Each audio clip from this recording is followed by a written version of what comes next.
call to order, and if we can have the roll call. Commissioner Davis, Here. Commissioner Young, Present. Commissioner Cooney, Yes, here. Vice Chair Keller, Here. Chair Snyder, Council Member Sneddon. Okay. Ms. Corey, do we have any changes to the agenda? There are no changes to the agenda. Thank you. Do we have any public comment? Acting Chair Keller, we have no speakers for public comment. Thank you very much. We have 4 consent items.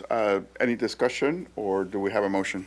I have a question on Yep. item 5B, the capital improvement program. On the page 19 under the desal plant, it says the description includes expanding the desal plant. Curious as to the status of that, and when I look at the total amount, 13 million, I'm questioning whether that includes expansion of the desal plant. I'm assuming it doesn't. Commissioner Davis, that description includes various projects related to desal, and so in the near term, those values in the budget do not include desal expansion. They include other projects related to desal.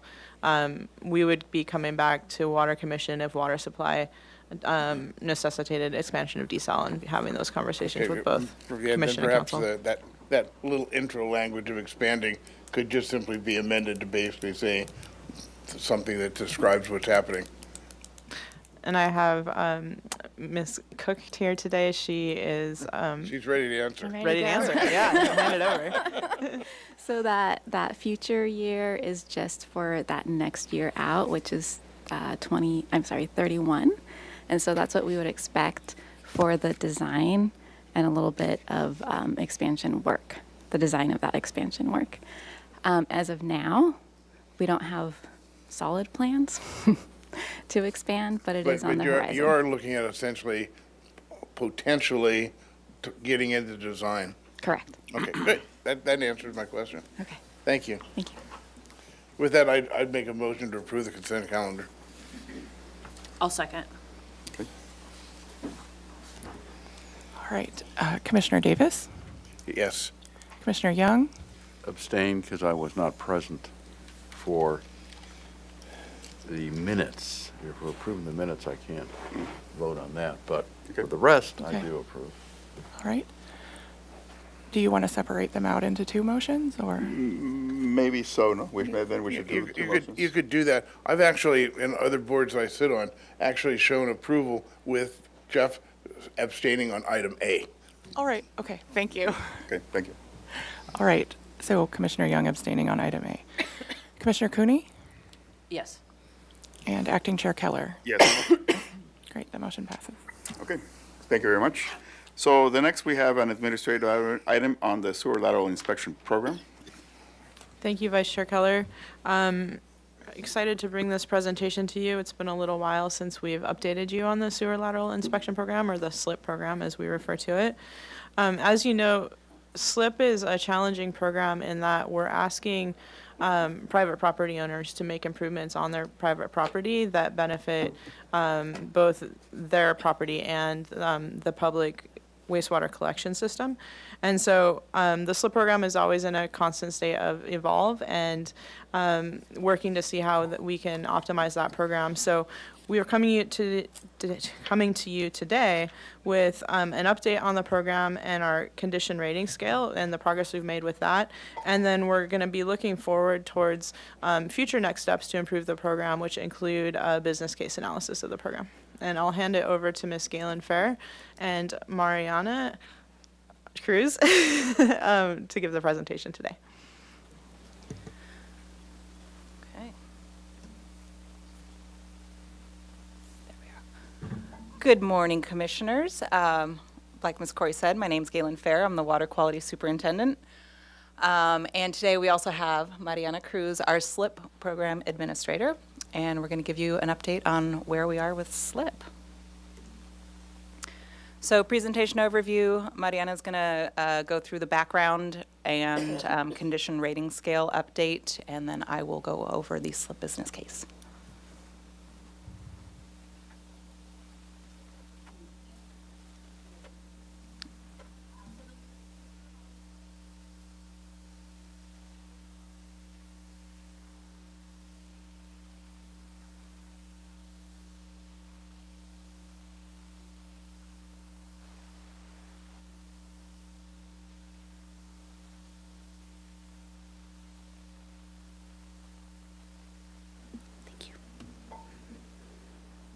slide.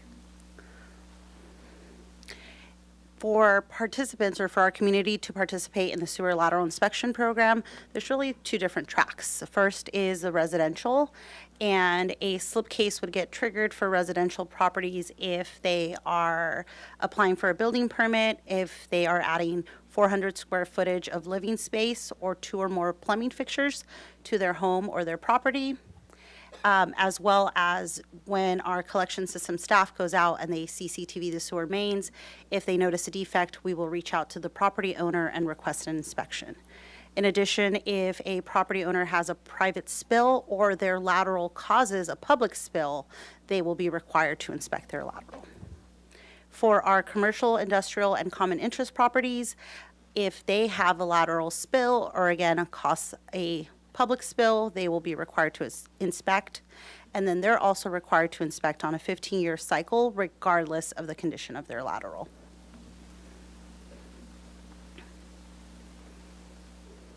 In 2023, we adopted the Sewer Lateral Inspection Program Condition Rating Scale. That scale is modeled after the National Association of Sewer Companies, NASCO LACP guideline. So it's very similar to what collection system staff use to grade and monitor the collection system. That scale goes from 1 through 5, with 5 being the most severe defects, and 1, those laterals have minor defects and can be monitored.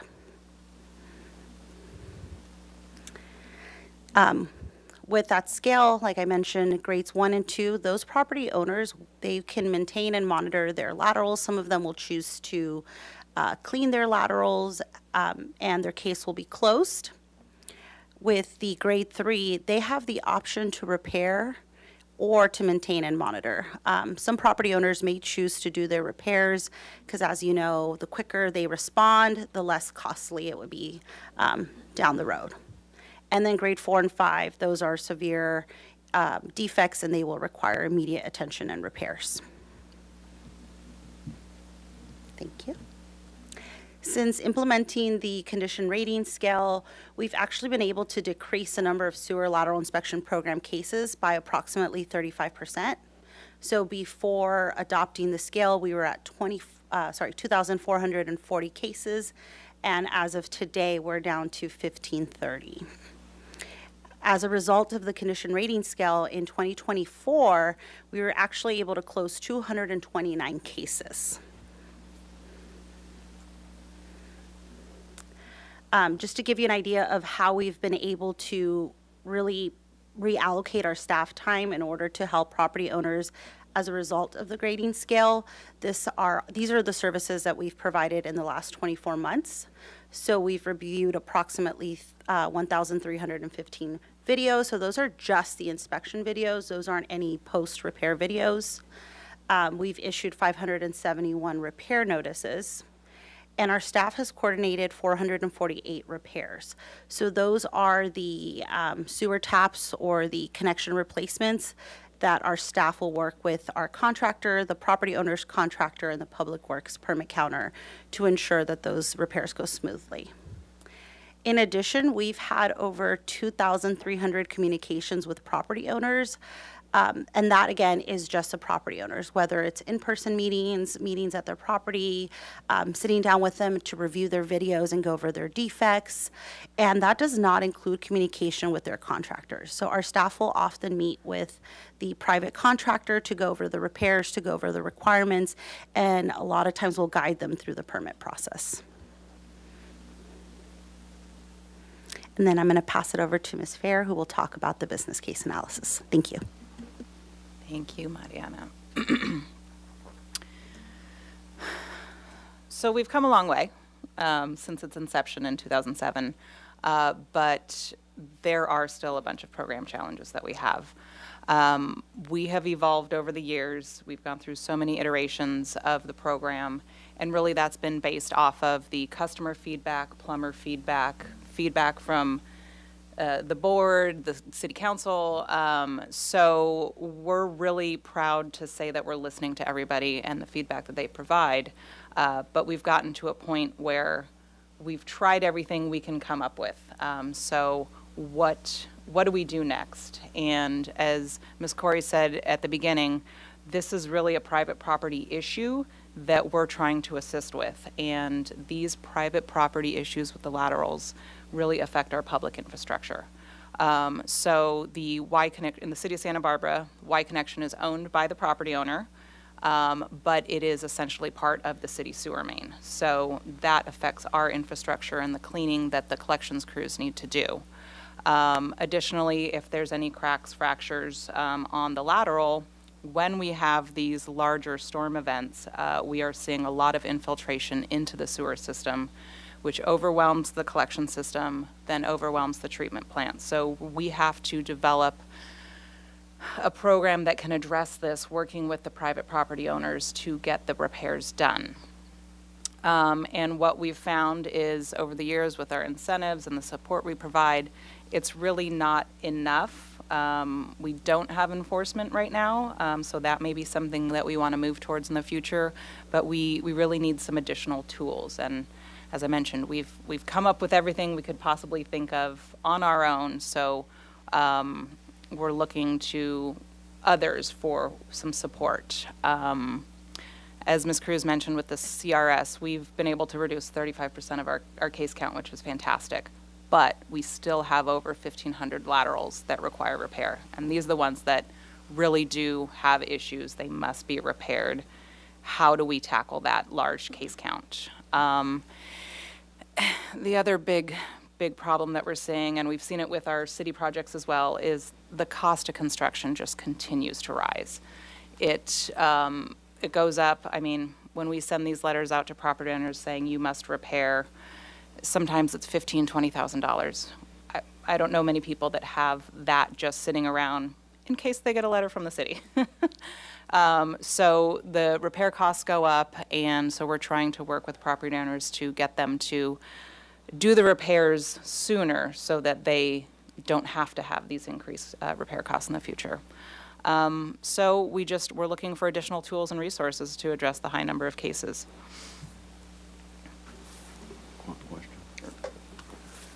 Just a question. High flows, I mean, affects the whole system. It's just more water in the system. But with these properties that have repair issues, is it because there's blockages in their laterals? Is that really what's going on here? It's a combination of things, but typically if there's a crack or a fracture, roots can get in, so that becomes an issue. But also, if there's that fracture and there's a root that's kind of pushing it apart, any of that water that trickles down into the ground then goes into the pipe and finds its way to the sewer, sewer main and the treatment plant. Intrusion, more Intrusion, water yes, getting into the exactly, system. exactly. Yeah. Yes. And Okay. I just wanted to emphasize before Ms. Fair continues too, that SLIP really is addressing issues on the customer side, but with the overall goal of supporting a reduction in spills across the city. And there is this like inextricable link between the private side and the public system. And so kind of big picture, we want to keep in mind that the goal here is really to reduce spills across the board in the wastewater collection system. So we have started developing a business case analysis. What can we do? Need some help. So we are looking to consultants to provide that outside perspective. Like I said, our team is really fantastic. They've got a ton of ideas, but part of it is how do we implement that? Does this idea make sense? So this consultant is really going to help us look at what other water systems and municipalities have done, help us kind of guide our ideas a little bit better. So we're going to conduct a business case analysis of these potential alternate programs, options for property owners, for staff to help. And as Ms. Corey said, it's really the ultimate goal is to eliminate wastewater spills in the community, protect public health, protect the environment. So.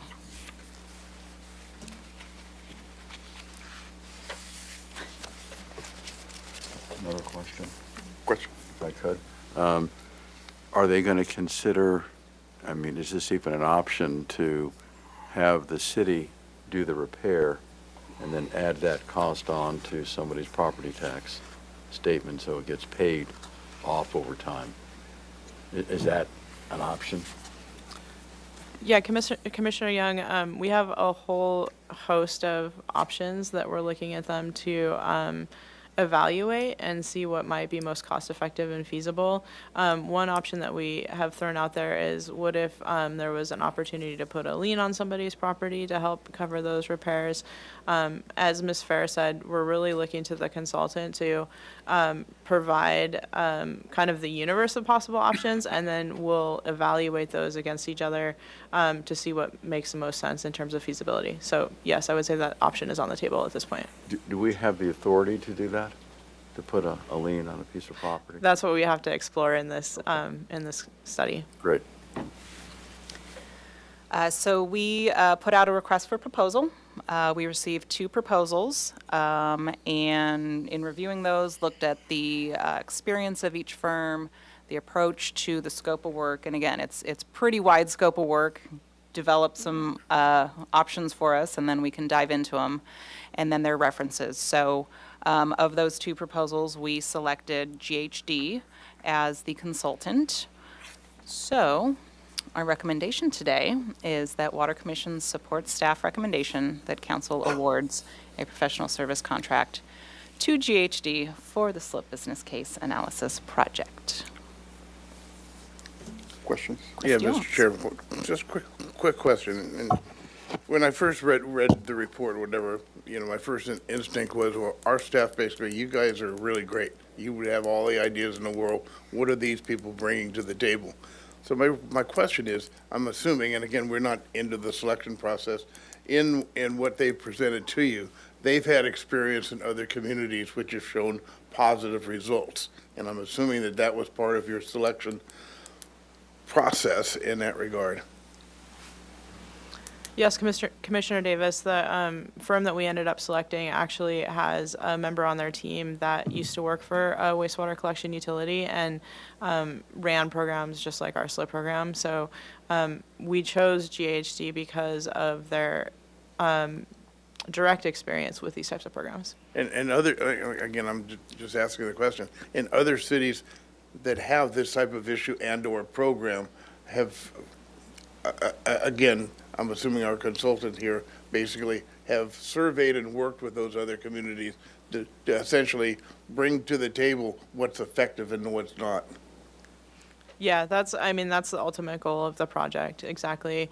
And we do have excellent staff on the SLIP program. They are very creative. They always have great new ideas. But I think navigating that bigger space of what do we have legal authority to do, like Commissioner Young brought up, or another option is looking at enforcement, maybe through code compliance. And so how does that relate to our municipal code and our current enforcement policies, and what would we need to do to change that? So that's really what we're trying to tackle with this project. Great, thank you. So the cost is about $115,000 with the extra for potential extra services. What's the time frame expected? When do we expect to start and end? So this item is scheduled to go to council on the 28th of January. I assume that we'll be ready to go with a notice to proceed probably sometime in March. And then I anticipate the project would take 6 months or less.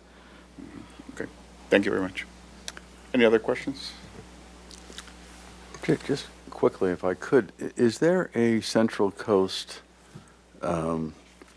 organization, amongst municipalities that get together to talk about water issues? I mean, I know there are organizations that do this, but I'm wondering if there's a Central Coast. We'll bring up Mr. Thomas Welsh. He's our wastewater operations manager. That's a good question. What are others doing? Sorry, is that Commissioner Young or Chair Keller who asked the question? Sorry. Commissioner Young, Chair Keller, we participate in there's a Santa Barbara County Sanitation Agency Managers Association called SAMA. We meet on a monthly basis, and we meet with the general managers and division managers of all the relevant wastewater agencies in Santa Barbara County on a monthly basis. We also participate in Clean Water SoCal, which is a conglomerate of about 80 agencies in Southern California, and CASA for the California Association of Sanitation Agencies. So has this issue come up? It has come up at our different meetings and work groups. One of the intricacies is a lot of different agencies have different ownerships of the laterals, and so the programs look different in each community, especially with the different ages of the communities. There's other agencies with newer developments that just haven't their system hasn't aged to get into this issue yet. But I guess to boil it down, Yeah. is there anything to be gleaned from the experiences of the other members of these organizations? We do coordinate with them, and we do communicate on these kind of issues. So we will continue that open communication. We are familiar with San Luis Obispo's had a pretty unique approach where they are having property owners who are trying to do capacity improvements on their property pay for improvements on other properties, which seemed very challenging to manage. So getting feedback from our consultants to help kind of evaluate the pros and cons of all these approaches would be helpful. And that's one of the goals for this project. Well, I hope you make sure the consultant does a thorough review and contact with the other members in the Central Coast, so we can glean whatever useful information they have that can be shared with us.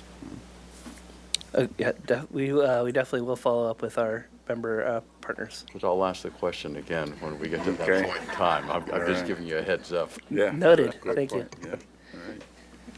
Thank you. Do we have any public comment? Acting Chair Keller, we have no speakers for public comment. So we need a motion to approve the recommendation. Okay. I'll move to adopt the recommendation. Second. All right, roll call vote. Commissioner Davis, Yes. Commissioner Young, Yes. Commissioner Cooney, Yes. Acting Chair Keller. Yes. All right, motion passes. Thank you, everyone.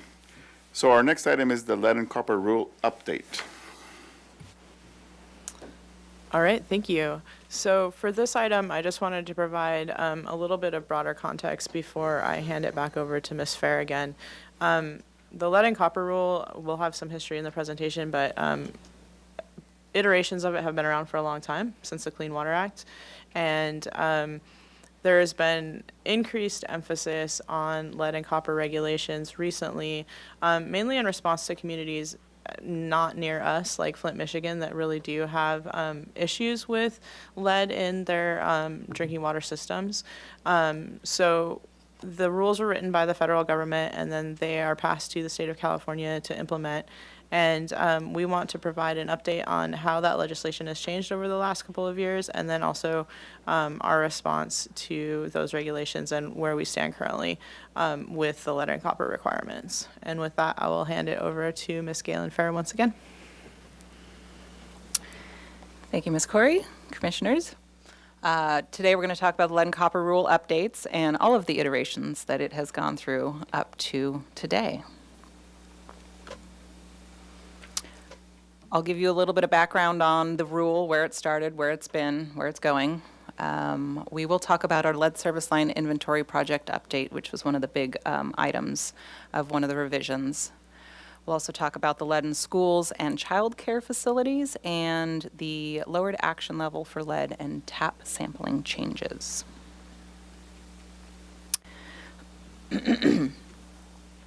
So there's a lot on this slide. I'll try not to say all of it because we go into it in detail in a few slides later. But it really gives you a background of where the rule started and where it's going. So all the way back in 1986, the Safe Drinking Water Act was amended to prohibit the installation of lead pipes and lead solder in home plumbing. Then 5 years later, the EPA established the lead and copper rule to reduce the exposure of lead and copper in drinking water. So that rule hung out for 30 years. It was 30 years until any improvements were made to it or revisions. So in 2021, EPA released revisions to the lead and copper rule, and that included the lead service line inventory and some public notification requirements. And one of the big items of that lead and copper rule revision was the lead service line inventory. I already said that. But on October 8th, a little more than a week before some major items were due, they issued an improvement to the rule. And it was really to simplify and improve the lead and copper rule revisions on October 8th. And then on October 16th, the deadline for the lead inventory was due.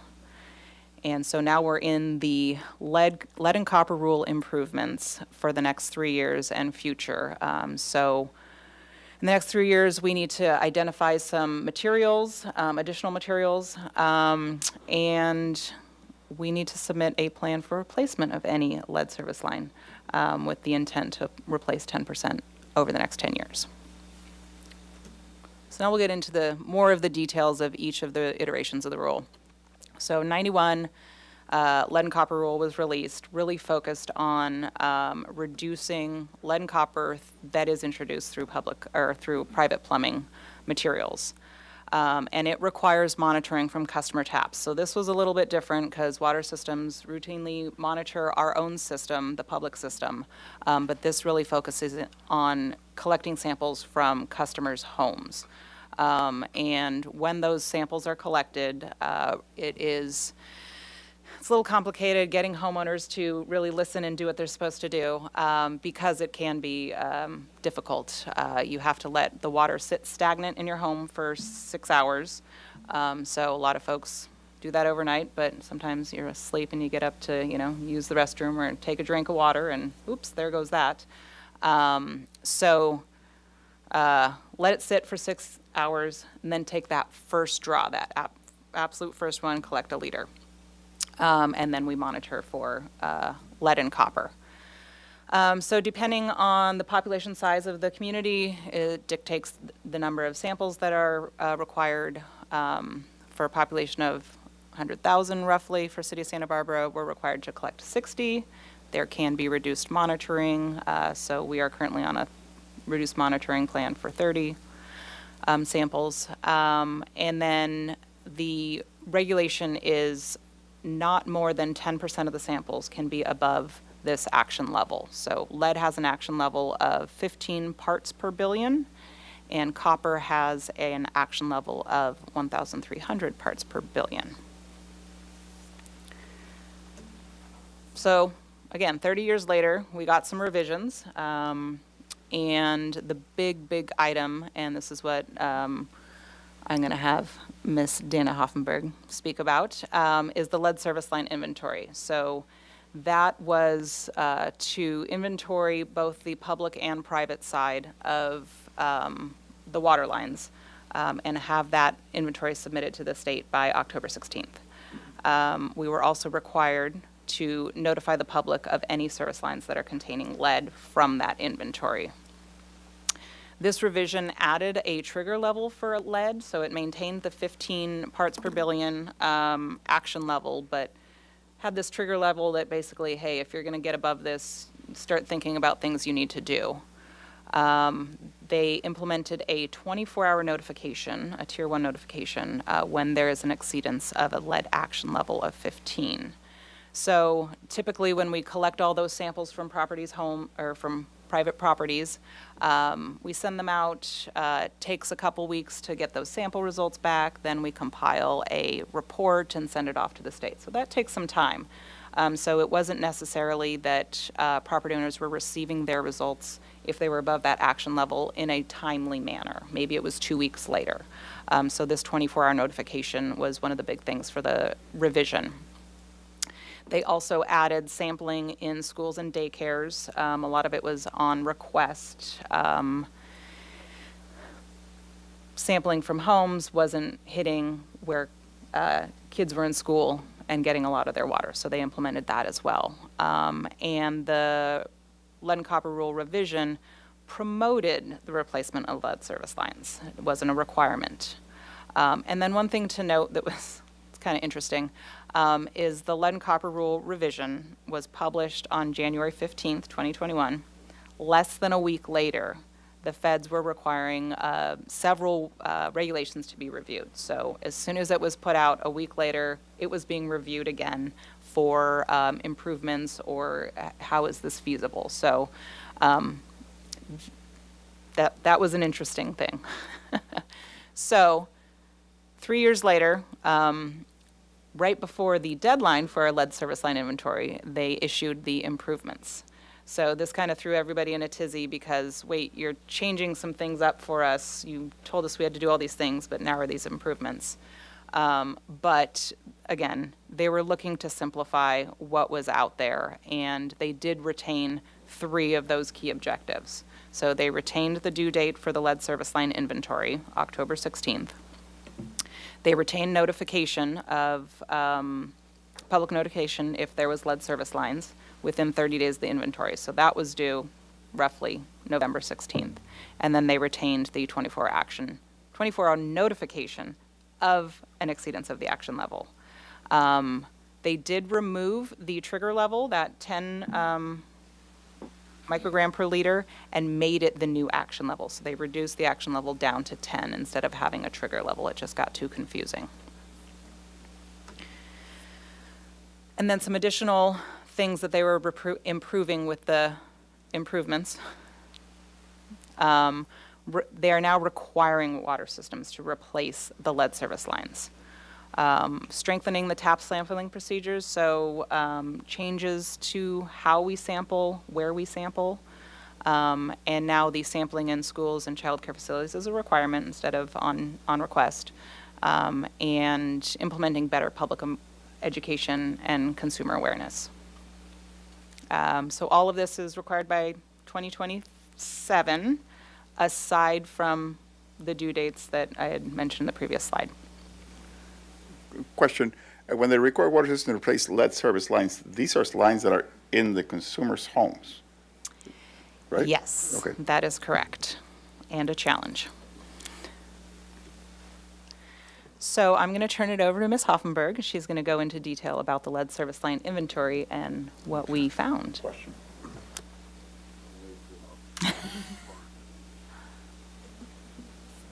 Commissioners, my name is Dana Hoffenberg. I'm a water resources analyst, and I'll be going over the lead service line inventory with you guys.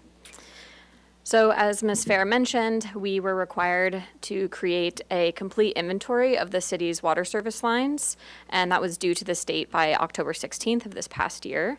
The inventory was meant to be regardless of ownership, so we had to inventory the entire service line. The service line, as the state sees it, is the connection between the water main all the way to the point of connection on the home. Within the city owns the service line that connects the water main to the water meter. And then it's a private customer pipe that runs from the city's water meter up to the home. So we already had a very good inventory of the city's assets, but we did not have information on customer private infrastructure. The LCRR also required that the city make the results of the inventory publicly available because we do have more than 50,000 people that we serve. Next slide. So the city worked with a consultant, 120 Water, to create a plan for our lead service line inventory. We also worked directly with the state. We created the plan and sent the plan to the state for their comment and review, and then they ultimately did review and approve our plan for the inventory. What we did is we looked at all service lines that had an unknown material type, and like I mentioned, the majority of those, pretty much all of them, were customer-owned service lines. And then we stratified those unknown service lines by year built. So we placed things into different categories by decade, essentially. And then we conducted random sampling based on statistically significant sample sizes within each category. So our plan was based on statistical analysis. So we did not physically field verify every single customer service line in the city. There's around 27,000 service lines. We ended up surveying about 1,750 service lines in person. So our staff deployed and they visited that many locations. They had to go look at private property and determine the material of those customer service lines. They did this in just under 5 weeks, which was very impressive. They averaged 60 locations a day, with the highest number a day being over 200 verifications in a single day. And they did get the Public Works Team of the Month award for their efforts. So we're very thankful for our amazing meter techs that helped us do that effort. We did not find a single instance of customer-led service lines in the city. So because we did not find any lead in the inventory, we were able to assume all the rest of the service lines were also non-lead. And so we submitted a completely non-lead inventory to the state. You'll see on this slide here, there's a little screenshot on the right-hand side. That's a screenshot of the portal on our website that allows people to publicly access the results of the inventory. So you can either search by address or just navigate around the map and click on a service line, and it will show you this card. Every single service line will say that it's not lead, but then you can also see if your location was actually physically verified by field staff. If there is a date, like there is on this card right here, that means that staff did physically visit that location and field verify that location. Quick question. So the ones that are known is because when the construction permit was approved or something, that was reported. How do we know some are known and some are known? How do we differentiate between those? To my knowledge, pretty much every customer side was unknown. I don't know if we found, I would have to go back and check, but if there was some customer side that was known, that it would be a very small number. We did do a small survey to some customers where they could self-report if they wanted to.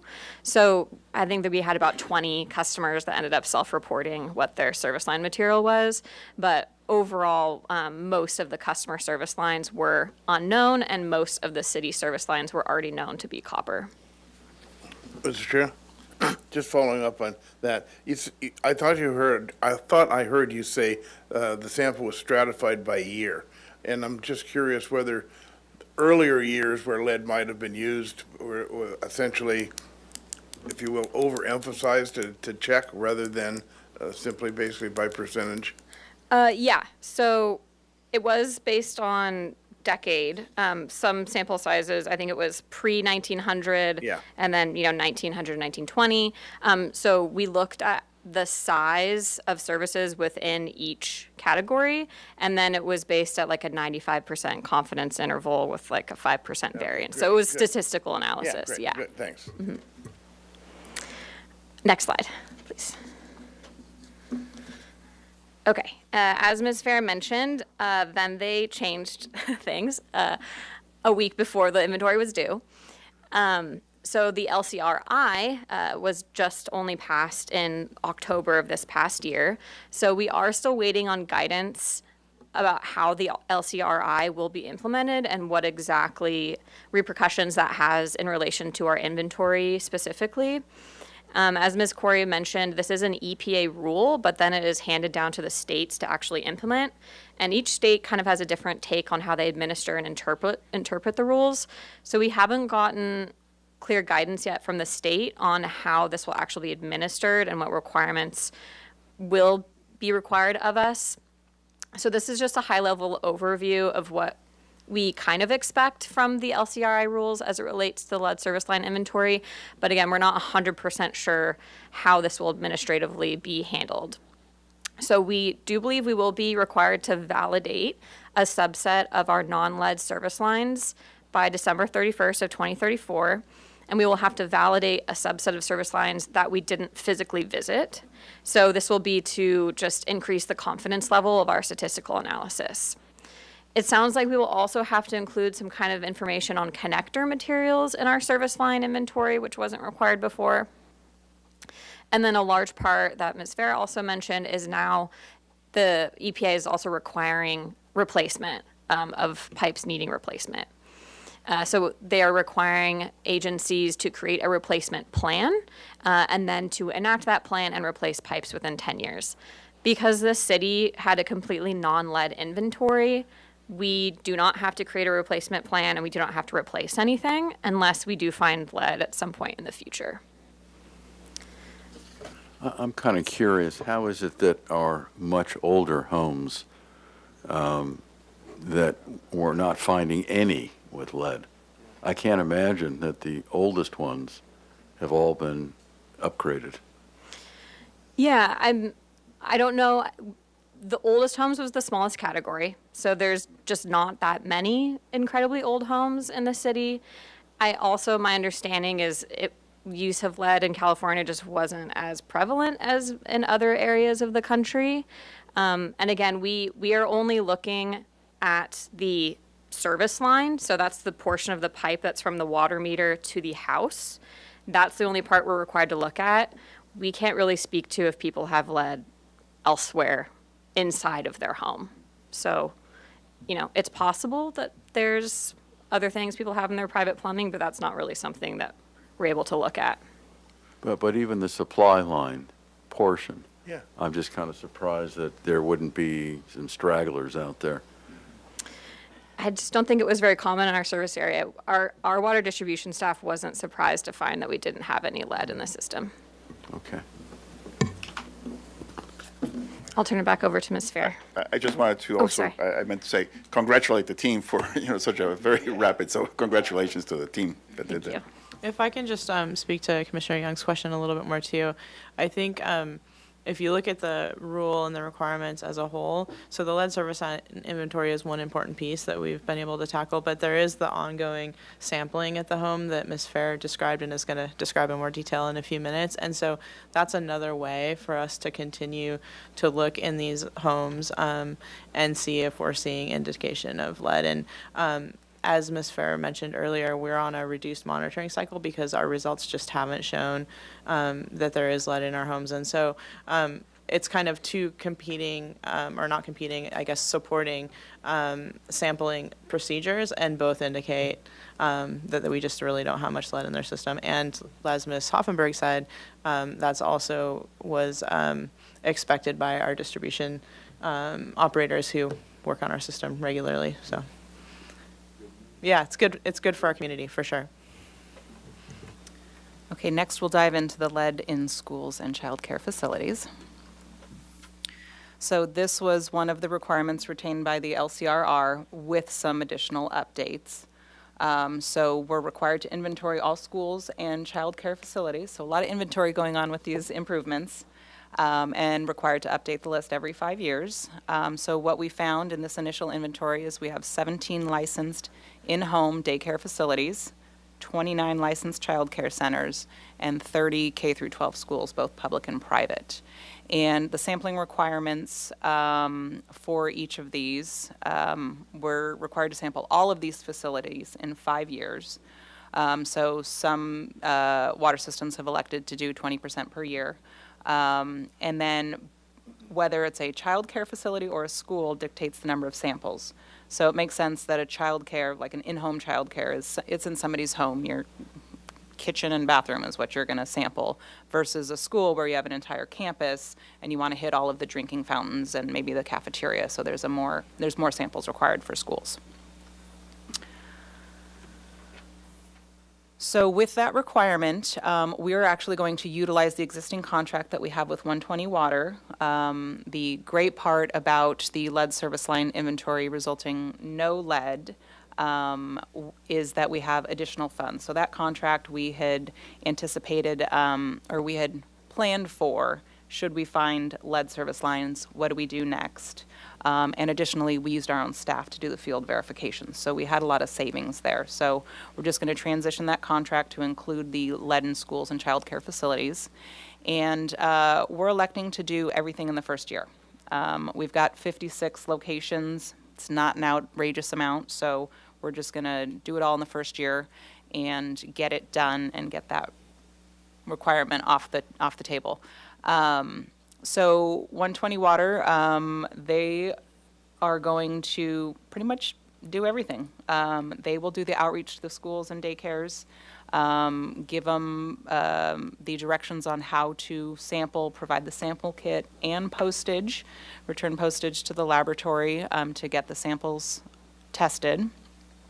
They will coordinate with the laboratory to ensure that the results are available, and then they will return the results to the customer, keeping in mind that there is that 24-hour notification. And it uses the same platform that Ms. Hoffenberg was speaking about with the lead service line. So the schools and childcare facilities won't have to go to two different websites or, try and figure out two different softwares to find out their results. So that is a benefit. A couple of, well, a question and a comment. So the question is, roughly how much does it cost per sample to do, to collect it and analyze and all that, roughly? Is it, a few tens of dollars? Is it a few hundreds of dollars? I don't You recall. don't recall? Okay. I would imagine it's cheap because lead is not very expensive to analyze. Yeah. And then the other is, there's an opportunity here to use this as an educational tool and to get kids interested at different levels. So I don't know if there's funds available to have them also do some collection, maybe even at home, something like that, just to get an idea of what it means. Not everyone, but maybe some science classes that they have opportunities that'd be useful to try to. I like that. So next we'll go into the tap sampling and the lowered action level that I had talked about. So the tap sampling changes from the initial 1991, which, what are we at, 35 years later? So they have maintained a lot of the requirements, but adjusted them, improved them, as the improvements part of the rule implies. Sampling tiers have been reclassified, so with the initial rule, it was really focused on homes that were right before and right after that lead ban in the 80s. So they have reclassified these tiers to focus on homes that have lead service lines, to really see what the exposure is for homes with lead. So one of those changes is, as we talked about earlier, the requirements for sampling is a first draw. What the EPA has discovered is actually if you let it run for a little bit longer, you get what's been sitting in the pipe, more of it. So homes with a lead service line must collect a 5th liter sample. So now we're collecting first draw for copper, because we still are the lead and copper rule, and then a 5th liter for lead at homes with lead service lines. But as Ms. Hoffenberg had mentioned, we are a non-lead inventory, so we are not going to be required to do that unless in the future something pops up and we find a home that does have lead service line. So we're currently on reduced monitoring schedule, which means we're doing 30 samples every 3 years. And that is because our 90th percentile level, which is what the action level applies to. Sorry, I'm getting a little in the weeds there. But we have historically been well below that 15, so we've been able to be on a reduced monitoring. So then the reduced action level, as I mentioned, it lowers the lead action level from 15 down to 10. Copper action level remains the same at 1,300 parts per billion, and it's based on the 90th percentile value of all customer taps. So the really great thing is looking back at cities' historical values over the last, I think I looked at the last 4 or 5 sample events, and we're well below the 10. So we don't have to worry about if we were to go above it again and then go back to standard monitoring of 60 samples. So that is excellent news for us. So that is the gist of the lead and copper rule. Any additional questions? Very interesting. Well, thank you very much for the presentation, and great job. The team really, that was amazing to complete it so quickly. And hopefully we'll still continue to find no lead in our pipes, and that'll be great. So surprised that we don't have any lead in older homes, but we'll see. I like the good news. Yeah. Lead fixtures, brass fixtures have a little bit of lead, so those older ones may still have it, but not at the service line, yeah. Anyway, so thank you very much. And we don't have any, it's not, there's, although it says there's a recommendation, there's no recommendation. This, I believe this is just an informational, so. Correct, Right. this was just an Okay. informational presentation. Any public comment? Acting Chair Keller, we have no speakers for public comment. Thank you. Okay, so we're done with the administrative items, and so the next one is the Water Resources Manager's Report. Ms. Corey? Thank you, Acting Chair Keller. I did forget to mention at the beginning that our Water Resources Manager, Mr. Hagmark, is on vacation, and so I am Dakota Corey, and I'm the Water Supply and Services Manager, filling in for Mr. Hagmark. Just a note, with his absence, our meeting's moving quite smoothly. Yes, very smoothly. Let Thank the you, record show. Commissioners. That's recorded, right?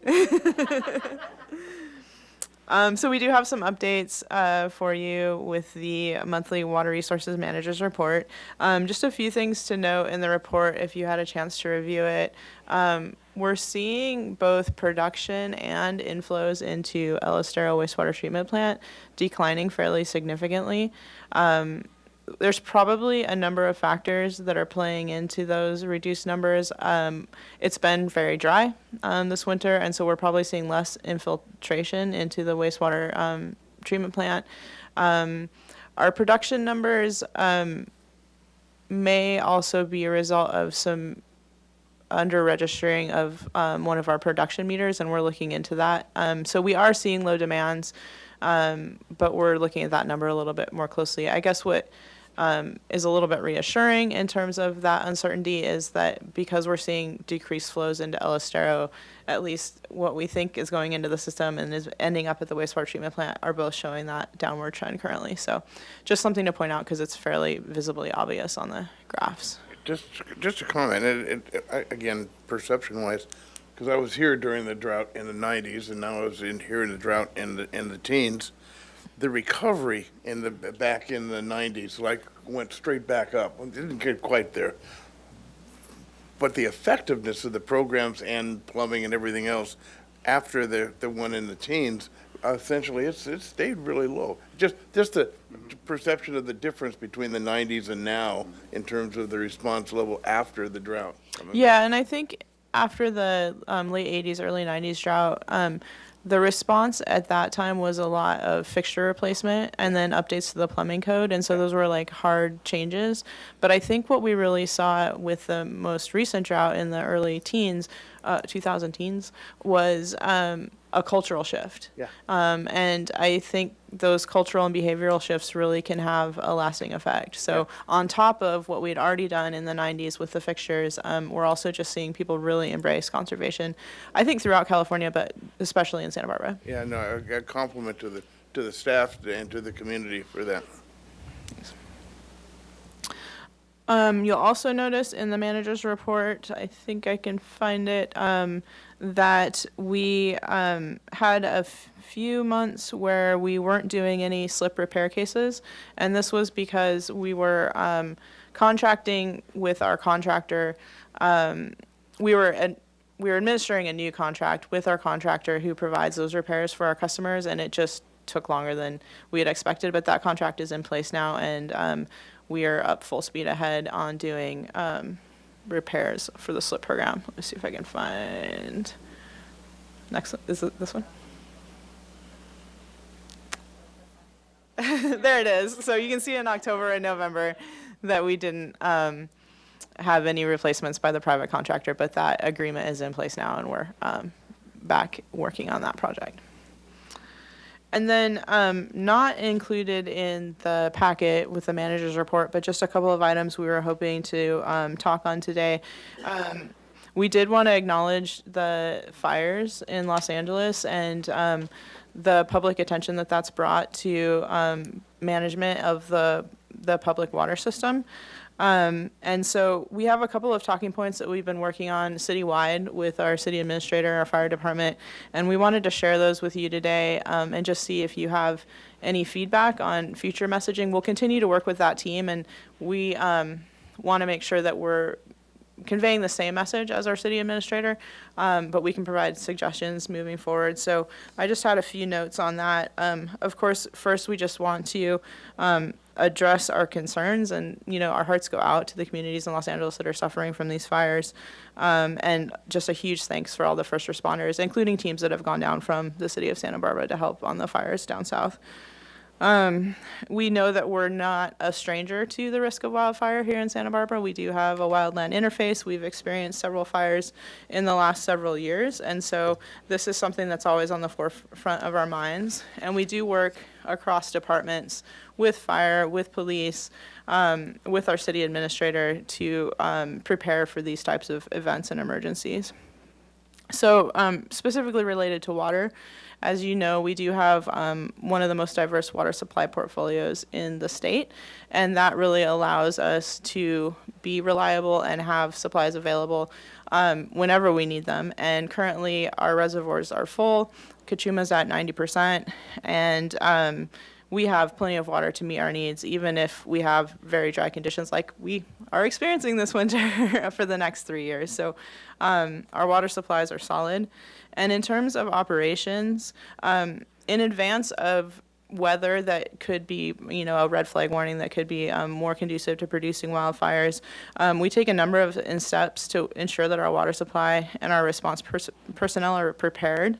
So during red flag warnings and emergencies, the water storage in our potable reservoirs is increased. We make sure that our generator fuel tanks are topped off and tested regularly. And all of our pump stations do have generator backups. And then we also modify construction in any high fire areas to allow for a quick reopening of streets if needed. So those are some of the things that we just do regularly and operationally. I do want to emphasize, and I think this is something that we all need to really sit with as a public, because we're seeing just these horrific, visuals.